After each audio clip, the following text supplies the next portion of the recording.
Well, welcome, ladies and gentlemen, to this edition of the 700 Club. Do you suppose there's an international move afoot to disarm the population? Could that be the case, or is it just accidental? Well, those who are conspiracy theorists could find some ammunition with the fact that the United Nations has overwhelmingly passed an international treaty dealing with weapons. But some critics warn it could be a threat to the rights of gun owners here in America. The Obama administration supports the treaty, but the Senate may reject it. Ephraim Graham has the story. The result of the vote is as follows. In favor, 154. Against, 3. Abstain, 23. A pact critics say could lead to a national firearms registry and disrupt the American gun market.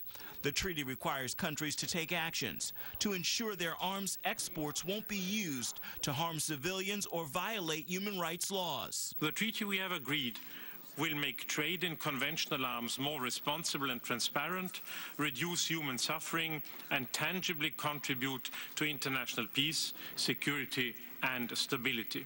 The Obama administration says the treaty applies only to international trade, claiming it will not infringe on the Second Amendment rights of Americans. But the National Rifle Association disagrees. The powerful gun lobby argues the treaty violates the Second Amendment, pointing out among the list of regulated weapons are small arms, which includes rifles and handguns. Many in the U.S. Senate also oppose the treaty, including 8 Democrats. They vowed to block ratification.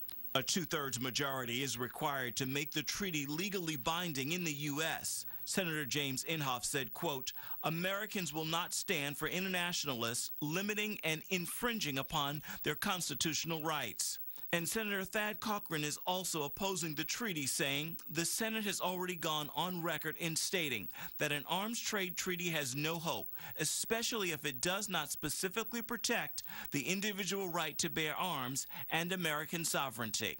Ephraim Graham, CBN News. Thanks, Ephraim. You know, there's something very important, ladies and gentlemen. I mean, you say, well, I don't like firearms. But nevertheless, if you have a population that is armed, it'll be very hard for a dictator to just suddenly seize power.